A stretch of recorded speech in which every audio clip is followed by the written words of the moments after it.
This is your host, Jason Snellgrove, and I will be your guide as we journey down the road to pleasure hunt or hitting the long trail to those great comp hunts. This is the Coonhound Collective podcast.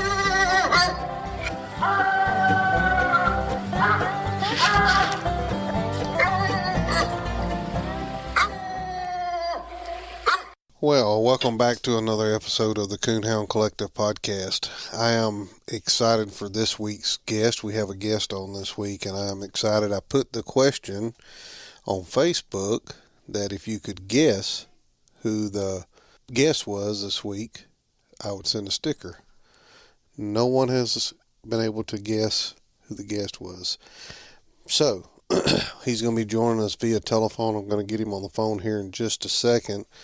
Real quick, before we get started with this interview, though, I do want to take a moment and thank our sponsors and let you hear from them. So stand by. Okay, real quick, before we hear from our sponsors, I wanted to jump in here. After recording this interview with Mr. Ervin Commador, I realized there were some telephone issues where the telephone cuts out. I went back and asked him to repeat a few things. I was going to edit all that out, but I'm going to leave it because I don't want it to take away from any of his stories. He lives on an island. You hear him talk about that. So you get to hear a story about Lucky, how he sold Lucky, raised Lucky, sold Lucky, bought Lucky back, and you know some of his goals and stuff, and some of the things that he's won. So it all makes sense. Just hang with it. Just understand sometimes when we record these interviews over the phone, we just have to deal with phone service issues. So here it is. Without further ado, after our sponsor, Mr. Ervin Commador.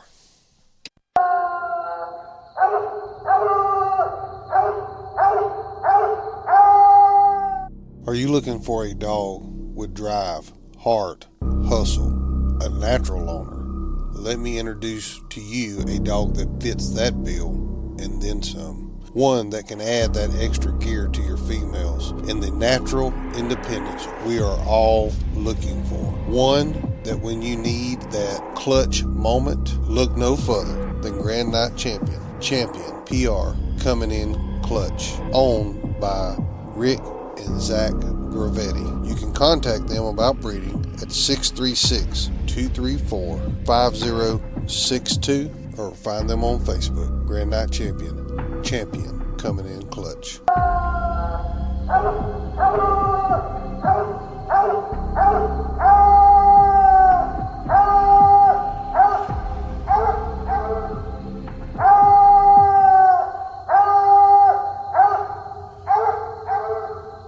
Thank you to our sponsors for sponsoring the podcast this week, and we're going to get our guest on the line. He is the 2003 PKC World Champion, not World Champion English. He is the PKC World Champion, and that is no other than Mr. Ervin Commador with Stono River Lucky 2. So stand by. We're going to get Mr. Ervin on the phone, and we're going to hear his story.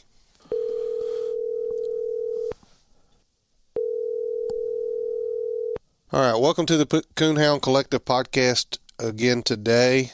Today I am super excited for my guest. I posted the question on Facebook to see if anyone could guess what world champion I would be having on the podcast this week, and no one was able to guess it. So without further ado, I would like to introduce to you the 2003 PKC World Champion, Mr. Ervin Commador with Stono River Lucky 2. Mr. Ervin, how's it going?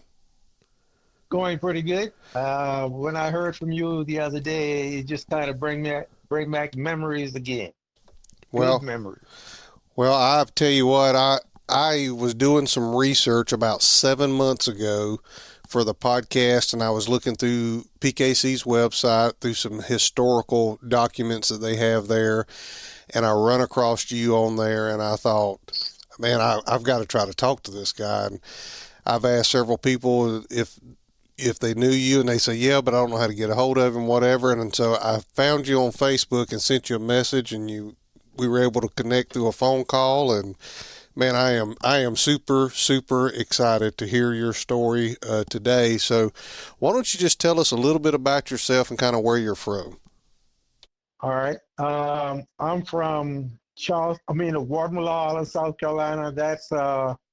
It's a little island about 8 miles or 10 miles from south of Charleston, South Carolina.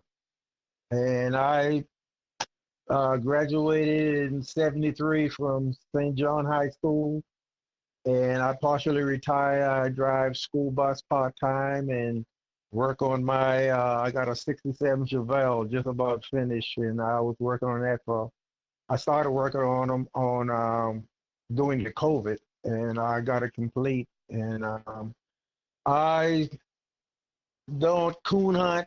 Well, I quit several years ago and tried to start back, but certain dogs, I look for the certain breed, and you got to have a good mouth. That's why I'm not coon hunting anymore, because dogs to win, and these walker dogs usually have real big mouths, so you need a dog can hear real good. I had one, and he's been a year old. He's been big like my Rocky Amos dog, but he didn't have any mouth. He sounded like he was under a tub. So that's when I quit. Yes, sir. Well, let's start at the beginning. How did you get involved with coonhounds, or if it wasn't coonhounds, squirrel dogs? How did this all get started from you? Was you a boy and your dad done it, or how'd you get started? All right, I'll let you know right now. I got started.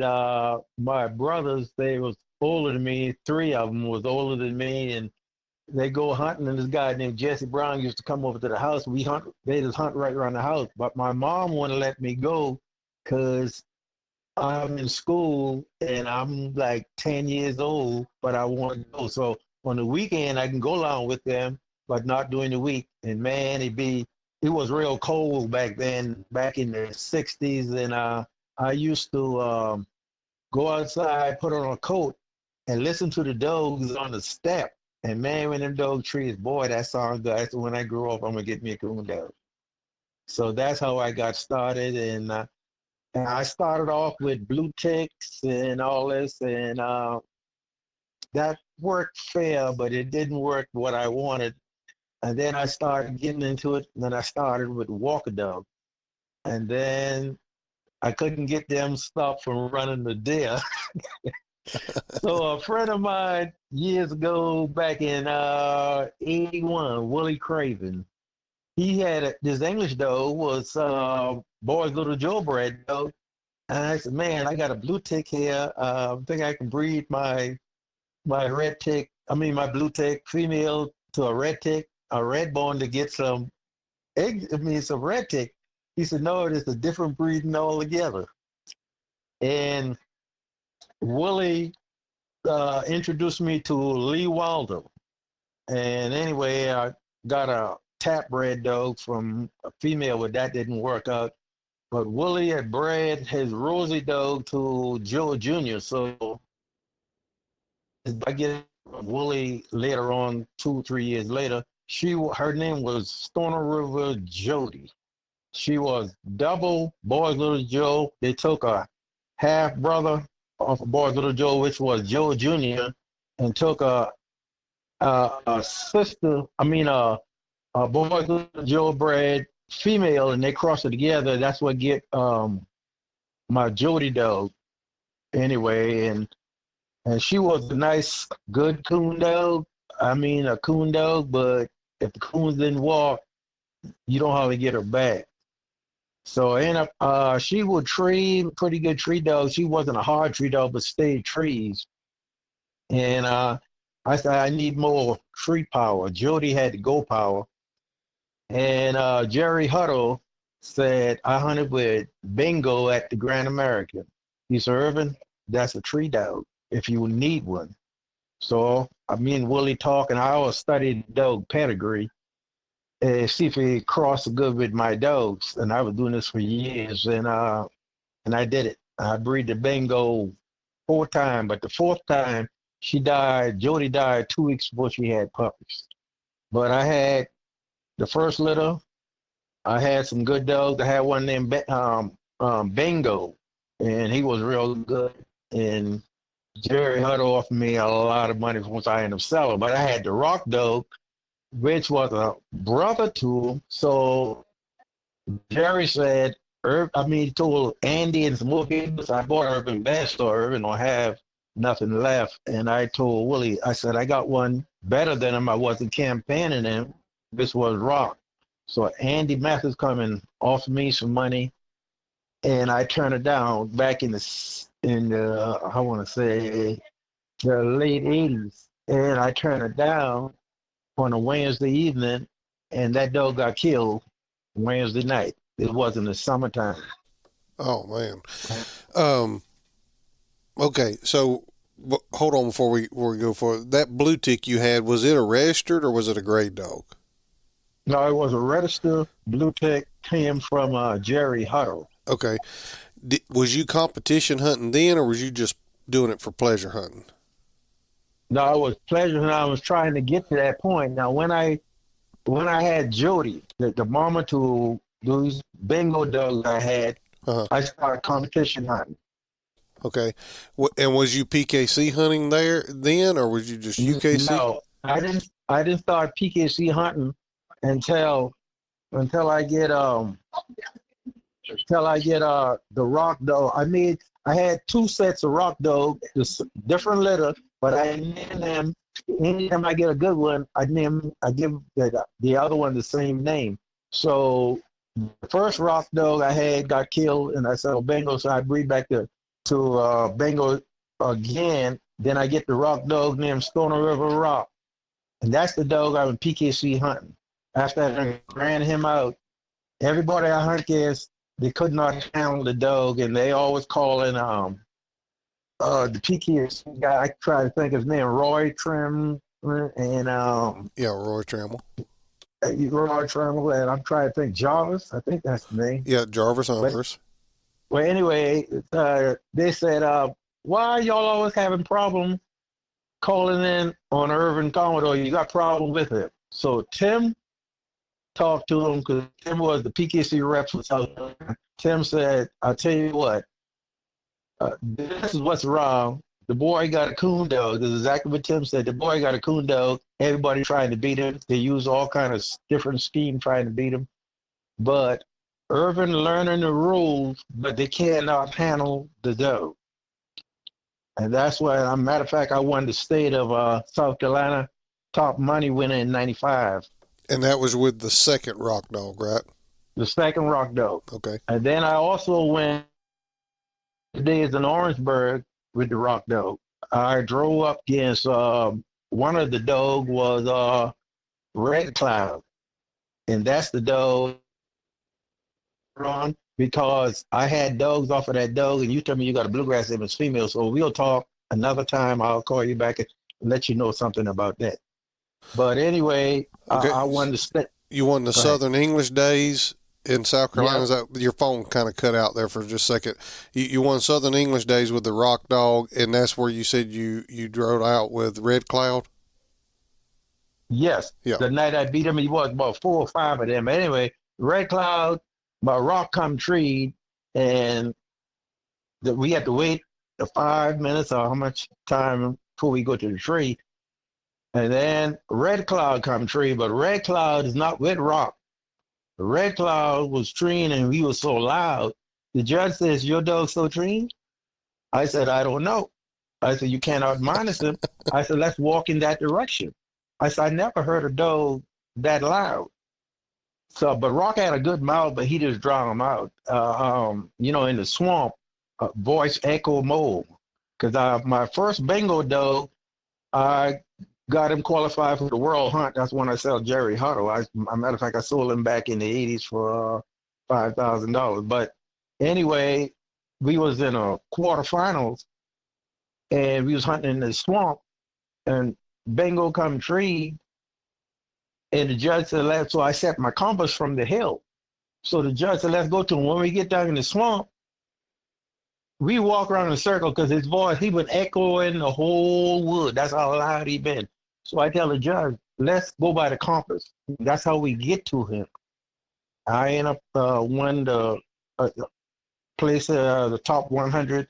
I went on to Kansas, Missouri, I think, to the World Hunt. During the same time, Hugo hit That's been in '89 when Hugo hit in South Carolina, and Okay. I got kind of cheated out of the judge didn't score it right. But anyway, that's another story. But getting back to after Rock, I had my Rocky Amos though, which was Bluegrass Amos and Hard Time Rocky. He was off of Hard Time Rocky, but he was big like the Amos dog. So I trained him behind Rock, and then I still PKC hunting Rock. Rock almost get killed twice. Here, knocked off of my house in a competition hunt, PKC. Then I went to North Carolina. He must get run over there. So I told Roy Braddock, I said, I'm going to sell him. I said, before I don't get nothing for him, because he going to get killed hunting him. Because he would hunt through these swamp, different places, and come out the other side if he can't find a coon. Yeah, So he just keep going until he found one, whatever it took. right. So I ended up stole him because I had Amos coming on strong, and because I said, you know what, I've been to the World Hunt with Rock in the top 100, and I can't remember the dog, Watson Buck or something like that. I draw with an English dog in Ohio. We've been in the hunting his cornfield and Rock come tree. No, Buck come tree first, Rock come tree. And the judge, I guess he wasn't much of a judge because he's supposed to put the 2 minutes on both the 5 minutes on them, but the 2 minutes because Buck quit barking and he just running the complete 5 minutes. I said, Buck ain't barking a wall. Buck then went to my dog tree, check him out, and going back. My dog had a damn tree, and Buck had a coon. And this was in the top 100 of the UKC world? UKC world. Okay, got you. And I have never put him back in the World Hunt again because I ended up sold him for the winter come back around. I had Amos coming on it, so I started hunting him, promoting him. I made him Grand Night. But during the time I had Amos been like 2, I said, you know what? I got to find me a female that, the mama already, the mama that breeding the dogs already been to the World Hunt. So that's when I get a female off of Big River Jessie. Okay, And I yep. got her. And I trained her. Her name was Stono River Lucky, and my world champion was Lucky too. And I breed my Amos dog to Lucky dog, and that's why I get Lucky too. So when I made that cross more one time, but when I made that cross, I had Blue Boy and Lucky. Those are 2 I'm going to keep for myself. Okay. So now, right. Hold on just a second. Just so I'm clear here. So Crowell's Big River Jesse was the granddad to your world champion Stono River Lucky 2 dog? That's right. Okay. Because and this is just for people that are listening, the Big River Jesse dog has, including itself, produced 7 world champion dogs. Mr. Ervin's 2003 PKC world champion Stono River Lucky 2, the 2008 UKC world champion Rocky Creek Jess, the 2011 UKC Reserve World Champion Crowell's Big River Jesse Lee, second overall, 1992 UKC World Grand Night Champion Cowell's Big River Jesse Lee, the 2014 UKC World Champion, placed 14th overall, Crowell's Big River Jesse, UKC World Champion English Primetime Outlaw Jesse James, and World Champion English Night Champion Ridge's Uncle Cracker, 4th overall. So there's been some dogs out of that line that has definitely done some big time winning, placed high up in the world hunts. But did I lose you? You still there? Yeah, I'm still here. Okay. You want me to keep? Yeah. Go ahead. I just wanted to interject that so people kind of know what line of dogs this was. All right. Well, anyway, I got my Amos dog. I'm gonna just back up a little bit. This guy, I can't remember his name, from North Carolina. Somehow I get in touch with him. He had a female. He bred Bluegrass Amos, which give my Amos dog, and he said he was gonna sell them. So when I seen the dog's so big and 10 months old, and the guy said, if you don't want him now, I meet him in North Carolina. He said, if you don't want him, I just came back home and hunt him. I said, I'm too old to train dogs. And I said, I'll take him. And then I started training him behind a rock. But I wanted to win. I already had something to win these hunts from here, little hunts. I keep on getting bigger. And I always remember something stuck with me uh, for years. I used to hunt all through the summer. My mother, I used to have the dog over to my, I mean, I had a dog in my house, but my mother said, Ervin, don't you go in that wood tonight. I just kind of smiled like it don't say nothing. So the next day I come back, my mom said, you been in that wood last night? I ain't said nothing. She said, well, you been in that wood. You been in that wood. He said, why are you hunting so much? I said, I have a goal. One of these days I'm gonna win the world hunt. And she told me she done was 24 years. First off, September she died, but she said one of these days you're gonna win the world hunt. I may not be around to see it. And she died in 2000, and then my dad died in 2003. And a month after my dad died, I won the world hunt. My dad died in September. I won the world hunt in October. Wow. That's Wow. right. That's amazing. Uh, And to tell you a little bit lucky doing the world hunt, we had good weather all week. I won the first night and didn't have to hunt again till I think it was Thursday night or something like that, or Friday night. So I set the whole week. But getting to that point before then, I had Blue Boy and Lucky, and Blue Boy was turning on so good, the litter mates. Blue Boy was blue and Lucky was red. So Jason said, man, Irvin, sell me one of these. Doug Young, 15 months old, something like that. And both of them been pretty good. So I said, yeah, I'll sell them because I can't handle both of them. Both of them are ready for the hunt. So I said, mine, if you decide to go, I want to buy them back.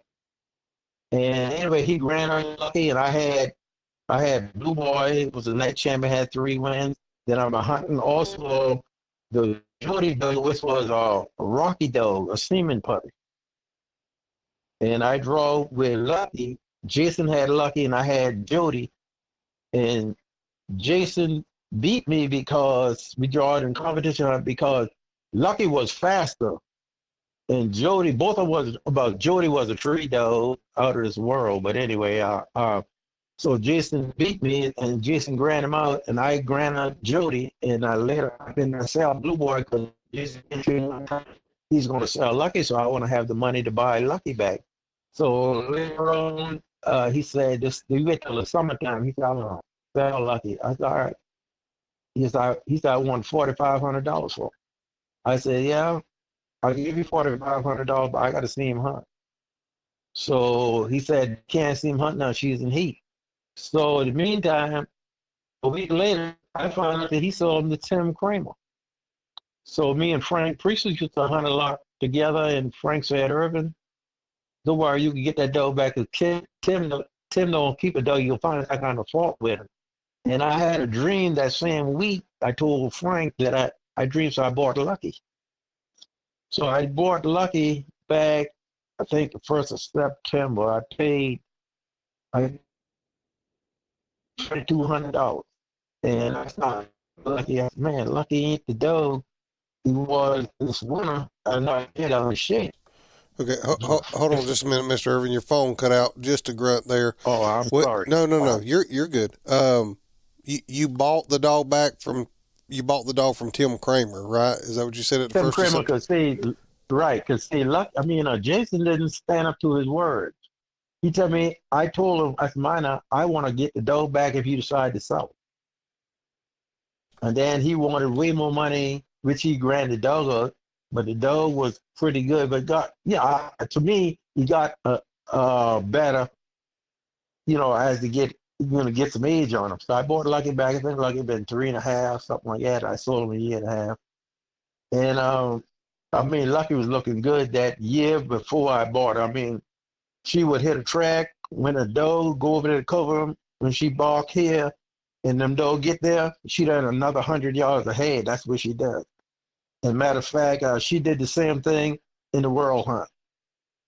And she did the same thing and get treed by herself. And every time I had some young walker dogs with her, well, matter of fact, when she struck, what happened one of the night, I can't remember what night, the walker dogs, there was 3 walker dogs, all of them come treed.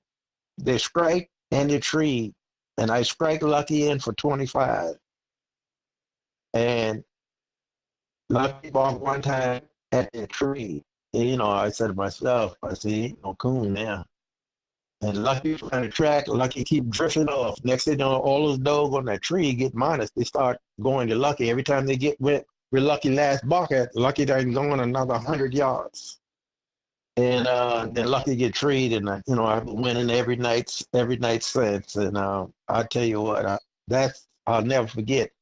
I got in bed to the motel at I think around about 6:30, something like that. And the motel I went to, because I already I stayed there earlier that day, and the guy said no dogs allowed. I had dog but when I went to World Hunt, I carried Lucky in the room with me, put the double lock on the motel door, and I had the least Lucky to the foot of the bed. And what I did when I got up, I didn't stay in bed long, no more about 2 hours or so. So I get me some gas and a little bit of breakfast, because I turned the phone off. When I cut the phone back on, it take me 10 hours from Aurora to South Carolina to my home.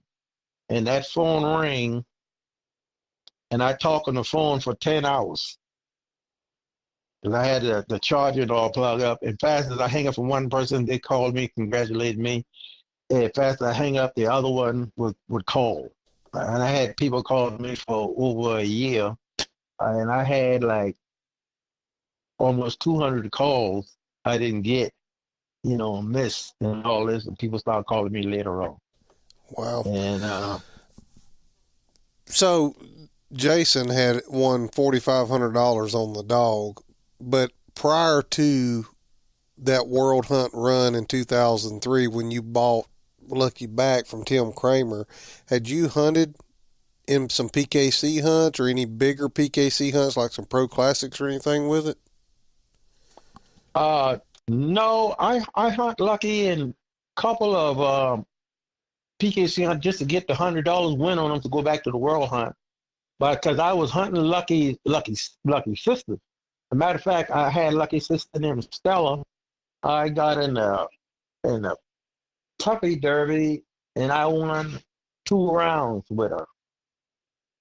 But I made, like I had several different. I made that cross 3 or 4 times. I had some all right dogs, but they wasn't like Lucky. But I want to say this: I never won the World Hunt with the Rock Dog, but the Rock Dog was the best I ever owned. And I done draw with Tar Heel, Henry. I'm trying to think of different dogs I draw with. I draw with the Buster dog. He won the World Hunt, Chad Baird, and all this. And most every hunt I go to back then, when I first started PKC hunt, they used to bid on the dog, and people run my dogs up on the price, bid on them more than everybody when they save my dog for last, and they run them up. One time I paid $135. And Roy Braddock told me, he said, listen, Ervin, the next time you run your dog up, withdraw after they pay the money, then go home. I said, yeah, that's exactly what I'm going to do. Because they didn't want me to buy my own dog, because they know the dog was a winner. But the Rock Dog, the reason why I can talk so much about him, because he was the best I ever owned. I've been in several hunts, 1 minute left in the hunt, 2 minutes left in the hunt. The fella said, 3 minutes left in the hunt. On some of the hunts, I'm down. I said, call timeout. I asked the judge, the guide, I said, you got a place we might get tree a coon, Moonbright or whatever? He said, yeah, I got a place. Cut them loose in there. You don't hear nothing on the Rock. Maybe you'll hear bark one time. I said, oh, yeah, there's a coon out there. And he shut up. And I'll be talking to you. I said, all right, Rock, I need a coon, just like he right there. I said, I need a coon, time winding down. Next thing you hear, that's like a pull up on the wood. Oh, and pull up on it again and start chopping. And fellas started looking at me. I said, go ahead and treat. Lucky was a good dog, but she wasn't the dog that Rock was. Yeah, it sounded like to me Lucky just probably caught the breaks, had a good Well, had a well, good let me tell week you, and caught the right breaks. yeah, well, she was a good dog and coon dog, but let me tell you about Lucky. When is your time is your time because I, it was raining that night, the finals, that Saturday night, thunder and lightning, when we hunted through it. And these dogs, all of them come tree. And then there was separate tree. And when we went to the walker dog tree, because we didn't get lucky if her tree was a big live oak circle tree. We went to the walker dog tree, but lucky, I had to cut her back loose. And she done hunt all around. And we were going in the tree. Lucky was coming in the tree too. So when Lucky was going in the tree, the walker dog, female now, come off the tree, keep Lucky from getting on the tree. So the judge said, let's stop right here. And he said, hold up a minute. And every time Lucky walked to go this side, his dog walk in front, keep him off the tree. So I said, Judge, I said, we need to handle the dog. Don't wait till the dog fight. And if the dog had fight, we would have get scratch. Or I would have get scratch and the other dog. So that was a break. So that all Lucky did was go and smell up on the tree high as she can smell, and she didn't feel it no cool. And then she walk off and going on back hunting. But I'm just saying, in these hunts, you need the breaks too, because I could have cut a good scratch and it would all gone down the drain.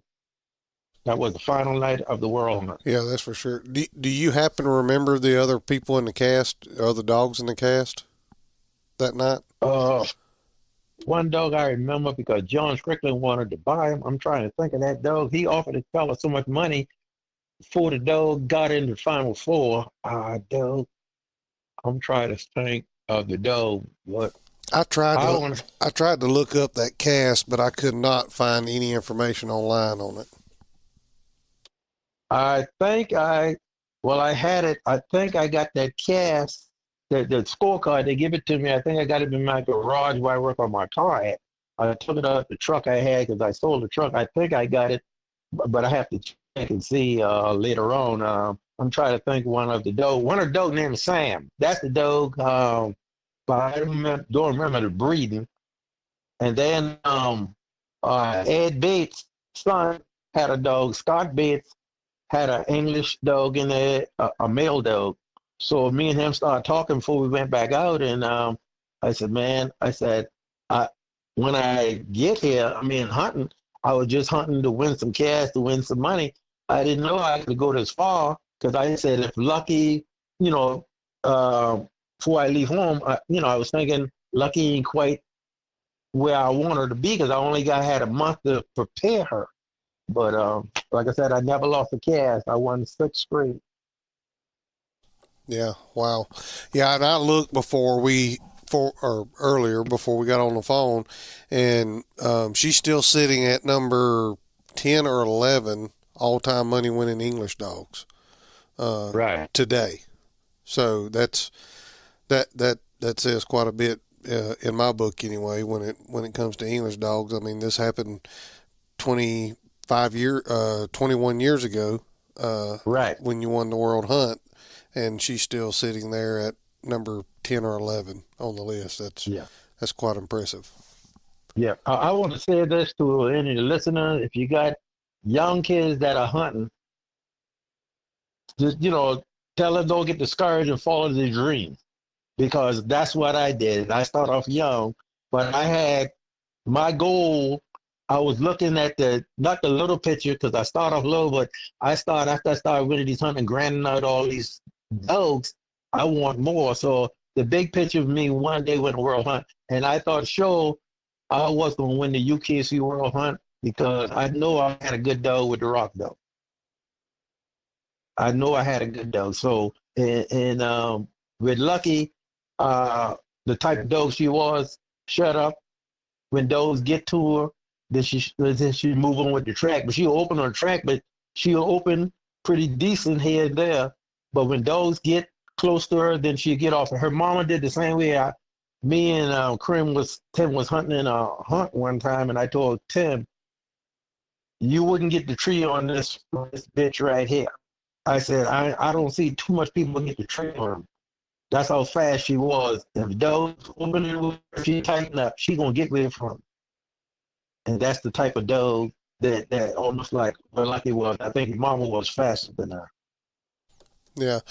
So, do you still follow the sport of coon hunting, like on Facebook or whatever nowadays? A little bit. I watch him some, not a whole lot. I said, it's hard for me to. I mean, I might follow a little. A friend of mine might call me and say, "You see what dog win the world hunt?" Yeah. And before he tell me, I said, "Is the English dog win? If it's English dog win, I'm interested. If English dog get win, I'll kind of read up on him, later on." Yeah. Because, go ahead. Oh, I was just going to say, it sounds like, because the way you describe Lucky, fast, not a lot of downtime, by herself, that's the type of dog overall throughout the breeds, all breeds included for the most part, that you're seeing. And that is the type of dog that's winning nowadays, and they're winning. There's some big money hunts out there now. Right. And like I said, I mean, I'm 69. I wouldn't say I wouldn't get back in it a whole lot, but I know how to train a dog.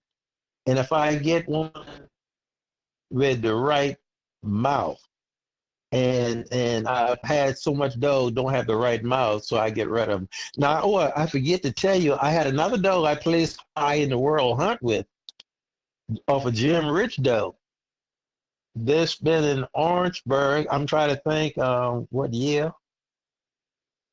2000 and something, 2007, 2009, somewhere around there.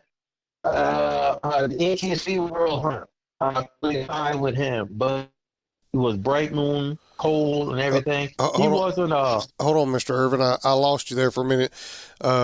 You said AKC World. That's where I lost you at. Right, AKC World Hunt. I had a dog named Ringo. He was off of Jim Ridge. He was an all grain. I gran him out. And I placed in the top 16 of the world hunt in Orangeburg. But to me, he wasn't the dog. I didn't thought in that type of weather to get to the final four because it was real cold and bright moon. Anytime you got full moon or almost full moon, he wasn't the type of dog, wasn't good on layup and a real bad track. He's not good on. He's good on something that he can take a track and move him and get treed. And he was independent too. So, to get to the final four in a bad situation of the weather, you need a dog who can handle bad tracks, tree layup. That's what Lucky did. That's what Rock did. And that's what you need. Yeah. Well, yeah, for sure. And that's, you're seeing a lot of dogs nowadays. They like to be by themselves. They're good about having their coons whenever you get to them.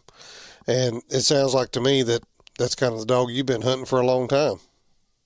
Oh yeah, yeah.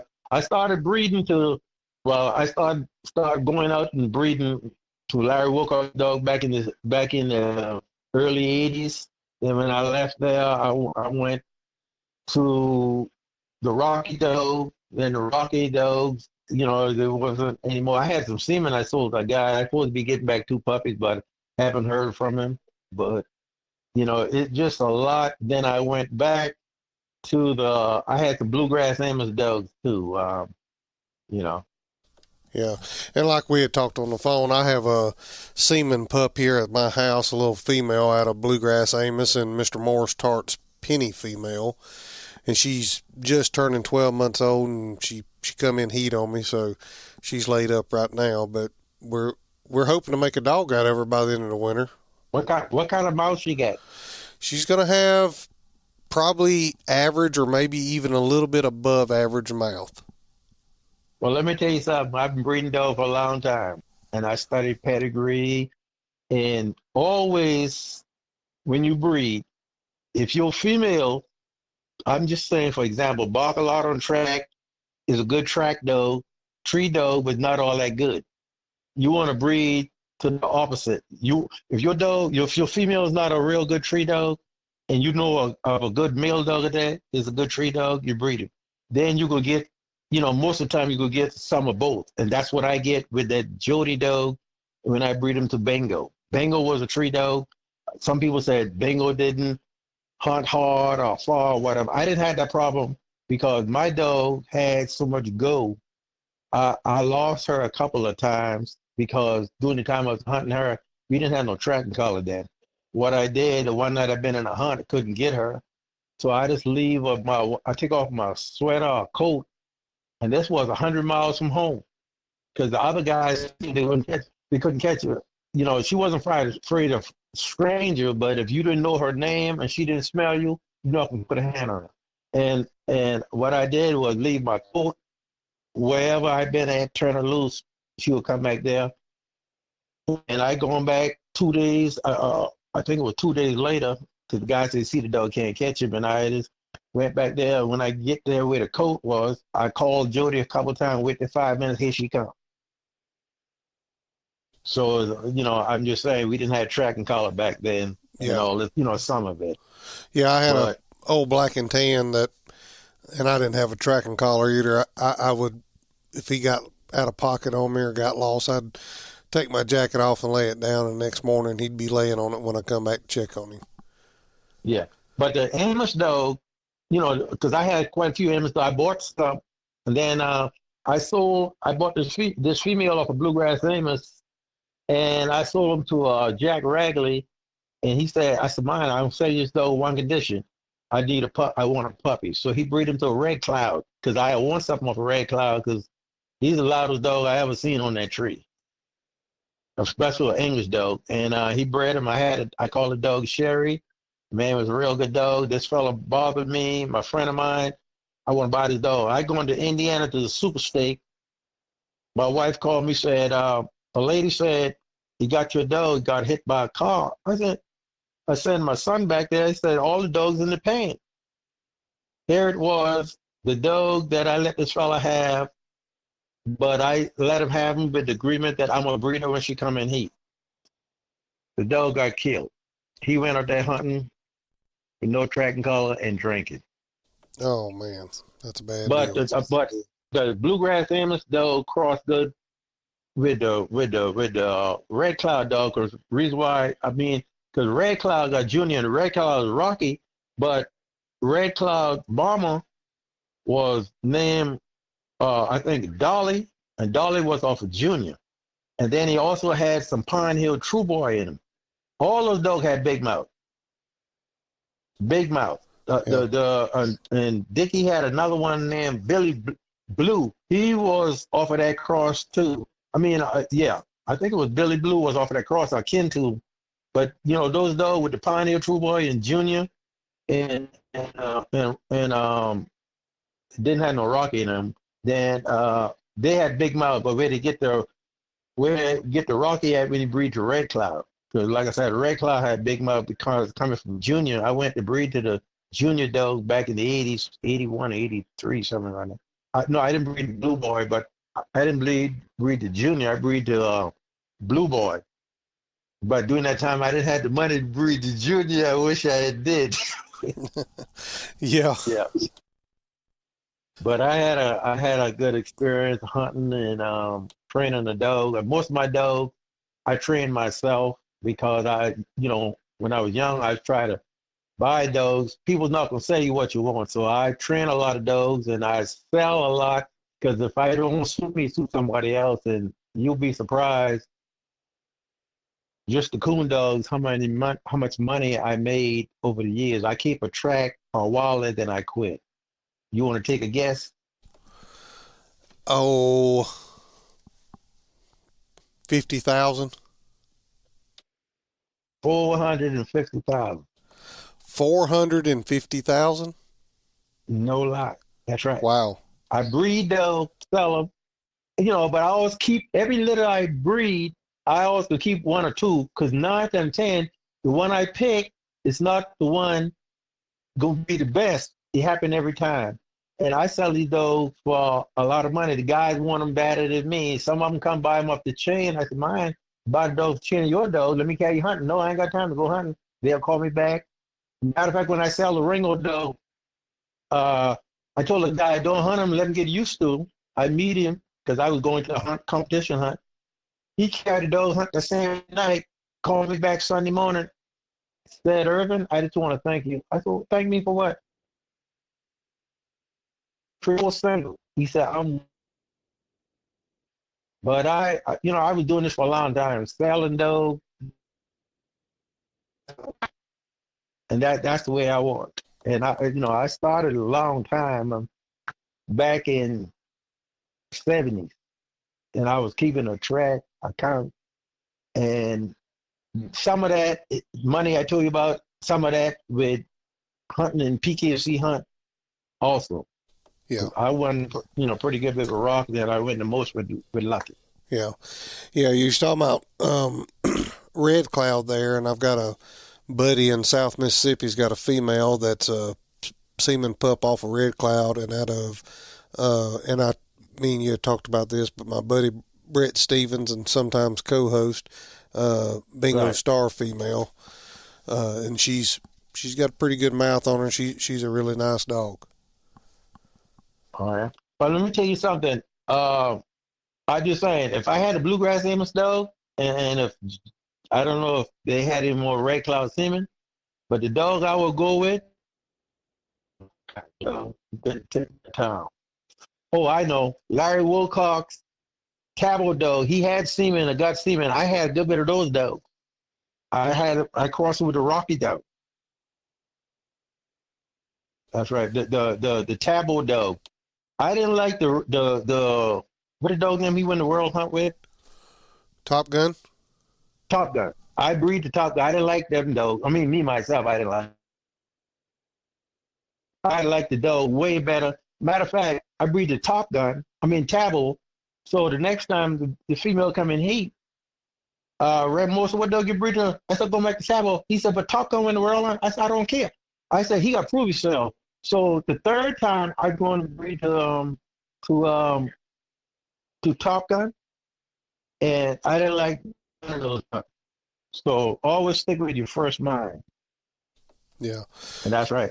And Larry, last I heard, but I talked to him a little bit, a couple of times on Facebook, but I think he had a bunch of semen off a Top Gun. So I just want to throw that out there. Yeah. So you're saying if you had a bluegrass Amos female, that's where you would go?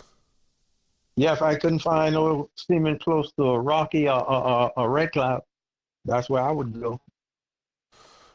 Yeah, I might know where some Red Cloud is, but I'm not 100% sure. That's iffy. Listen, if you go to Red Cloud, you call me and let me know. You might get me fired back up a little bit because I like to get a puppy. I'm tell you what, I had a female off a Red Cloud. I never seen a dog treat so hard. First strike female, drive a track, the same Sherry dog I let Jack Ragley had. He breed. He said, I promise you. I think I got a puppy a year and a half later. He said, I'm a man to my word.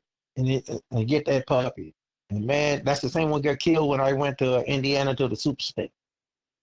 She been making one hell of a dog. Yeah. Yeah, that's just, boy, that's tough when that type of stuff happens. That's for sure. Sometimes it happens. And if you want to breed a dog, I just say, breed them for, if you can, once you done train them or whatever, before you can take that chance, I'm going to keep on hunting them. Because you never know. A lot of times you turn your dog and you don't get them back. And all my life I was hunting. Competition, I had a dog named Naylor. Naylor was off 3-time Lucky. 3-time Lucky was a sister to world champion lot. During the time they were doing all these crossbreds. So I bred 3-time Lucky to Kenny Abbott Cruz dog. And I got a dog named Naylor, and that whole little tree, but he was red and white. He looked just like English dog, big red patches on him. But when you hear him tree, and you didn't see him, you said that's a walker dog in that tree. And I was leading the cast UKC hunt, and the matter of fact, the first trim was I had first strike. He happened so quick. So I tell the guy look at me. I said, "Go ahead and get first tree. I don't need that. I mean, we just turned loose, and I get a second drink. And I didn't trust. So now he had a kitten coon. Turn loose again, first and first again, and we had 45 minutes left, and we turned loose toward this pond. And the guy said, "Yeah, though going to the pond, but it was kind of warm, the last day of October." And he said, "We don't want to get to the Savannah River." When we drove around, they done crossed to the Savannah River. These dogs come treed. Nah, I'm getting worried because Nilla gonna be first on the tree no matter where he at. And going to the tree, I walk inside the river. These dogs treed up on the hill. I'm down here. I'm looking. Damn, look at that big gator. You already got my dog. Cam down there and wedged him in some root in the water down there. I had a guy go and get him the next day. I couldn't believe it. That's the only time I ever had an alligator get my dog. Okay, well, so you're going into the tree and you seen the gator and the gator had got your dog? Right. These other dogs done come treed because see, all of them been together working the track. Yeah. And Neil been kind of just stay ahead of them. And these dogs come treed, and I hear Neil, something wrong. You know, I'm getting scared. Something wrong. So to get to the dog, we walked to the river. They walked the edge of the river down to where the dog is. The dog is up on the hill. What happened? I think it was hitting the track here and there. And when Neil comes inside the water, but other dogs too, but he got him. He just grabbed him and carried him in the water. And the wedge him. I had a fella going back the next day with a boat and a gig to get him out there. He said, didn't mess him up. All you do is grab him in the face because he had his face down, you know, trailed. Wow. That's right. Wow. That been in 2009. That's tough. That's a tough way to lose one for sure. But that's the dog I thought I wasn't going to go back with the world hunt with. I mean, I was winning these low hunt and all this, just getting ready. You can kind of tell what you got when you start hitting these low hunt. And, you know a good dog when you see him if you hunt long enough. Oh, yeah. And yeah. I said, this is the dog. I was hunting him in some PKC hunt too. I said, this is the dog. I said, I'm back. And he was loud too. So, over there where you're at, are you hunting a lot of coastal swamps, or are you going up We in got some swamp. We have swamp and we have the river. I mean the salt water, the marsh tide come up and go down. So, And that's what we have. So most of your stuff though is going to be in some sort of water. Yeah, water. You need a dog that can handle the water. Yeah. Okay. And I want to put this out there, and then after that you can go. When I used to hunt rock in these PKC hunt, and I pay attention to the tide, because especially if I'm guiding. If I'm guiding, we going back to the marsh. And what I do, I couldn't find the boots for the dogs, so because the dogs would get a foot cut up. Because a lot of people tell me, a lot of time back then, you get in, you're going back out. You get in the final four. So I used to have the big roll of masking tape. I used to cut it. It's a little over 2 inches wide, so I tear it half all the way around, and then take off about just say 8 inches. Then I wrap each toes and tape up the foot, the whole foot. When I first put them on there, walk and kind of pick up your foot, different foot, because he didn't want that. He get used to it then. So now when we get to the hunt and we done find out. Hello. Hey, I lost you there for a second. So you was taping his foot up, and when you go back out, you'd have to tape his foot back up. No, I leave him on until time for me to go home that night. Usually I done go. I tape him up for the first round, and then stay taped for the second round. Oh, okay. Some of them used to laugh at me at first. I said, "You laugh right there." Yeah, some of them come at me. Man, I couldn't hunt my dog for a week. We don't end up on the marsh all the time, but a lot of times, sometimes you run these coons, they're coming out the swamp going to the marsh, or vice versa. So you don't know, but I have him prepared. Yeah, I would say you did for sure. And I guess he was probably, you get your feet cut up on those muscles and stuff that, Oyster, yeah, oyster shell. yeah, oyster shells. Okay. Yeah. Yeah. I've heard But some it's other tied people high. talk about it. Yeah, tied high. You don't hardly get that. It's tied high, and they don't hardly go there. The coon don't hardly go there too much. It's tied high, Yeah. and and, Okay. and you know that's it. Wow. Well, that's, you've had some tough breaks, but you've had some good breaks. Obviously, you've had sounds like some nice dogs through your career. Dog win the PKC World. Some dogs that's placed pretty high in some other hunts, and Oh yeah. some quite a accomplishments for sure. Um, was there anything else we wanted to cover there? We've been at it for right at an hour. I think that's about it, man. But like I said, every time somebody call me or mention something about coon hunt, I have to reflect back on my way coming home. It looked like I feel like I was on cloud nine. I've been on top of the world. I mean, that's an awesome feeling. Yeah. Well, hopefully I'll get that feeling one day. That is my goal, but I can only imagine. And man, I can't tell you how excited and thankful I am that I was able to get in touch with you to be able to do this interview whenever I was doing the research and found you. I told my partner in crime, Brett Stevens, I said, I don't know how we got to get a hold of this guy, but we got to get a hold of him some kind of way and get him on the podcast, and Right. hear his story and about these dogs. Let me tell you, I got one more to tell you. I'll let you go. It's about the rock dog. I saw a rock to Murray Reagan, and I'm pretty sure he told me Rock placed second in NKC World Hunt or something like that. He told me he placed second, so that was pretty high.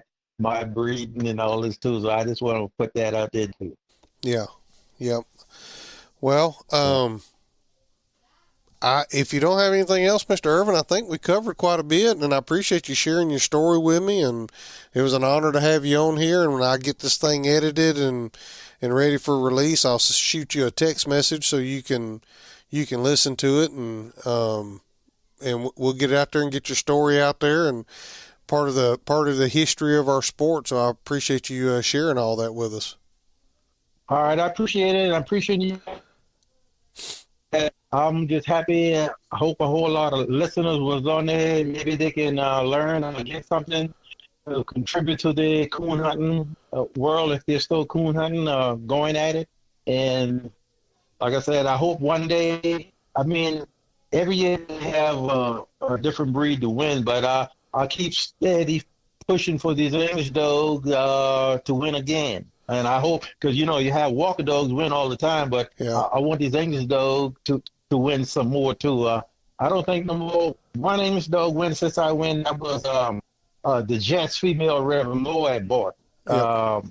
That was the last English dog won, as far as I know of. Yeah. Well, I know Brett Stevens is pushing. That's one of his goals, and I've got some English dogs here at the house that hopefully I can win a world hunt with one of them. So if I do, I'll give you a call and let you know that I'm on my way. All right, but stay at it. Sometimes you might get discouraged. Because Yeah. some night I have get discouraged that the guys cheat me. I mean PKC. I mean, what happened to me a couple of times? I hit these three dog casts, me and two more fellas, and then the other two fellas they're buddy. So I don't say everybody, but you got a chance of they double teaming you. I had that several times too, but yet still, I still win. And some nights I come back a little discouraged, but I win way more than what I lost. I would say so. It sounds like it. That's for sure. Yeah. But anyway, nice talking to you, and maybe I'll be talking to you in the future. Yes, sir. You have a good rest of the evening, and thank you for being on the podcast today. Yes, sir. Thank you. Goodbye. Bye. There's Mr. Ervin Commador on the Coonhound Collective podcast today. I really hope you enjoyed that. Phone service is a little touchy there, but hopefully it all come through. You can understand it. Thank you, Mr. Ervin, for being on. We really appreciate you sharing your stories with us. And until next time, we'll see you then. Thanks, guys, for listening to the Coonhound Collective podcast today. We really appreciate you taking your time out of your day to listen to the podcast. If you don't mind, head over to Facebook and give us a like, and head over to Instagram and give us a follow. It's both at the Coonhound Collective. Also, if you would like to reach us here at the Coonhound Collective, you can reach us at thecoonhoundcollective@gmail.com. If there's someone that you would like to hear on the podcast or a product that you would like to hear talked about, please send it to thecoonhoundcollective@gmail.com. Thanks again. Have a great day.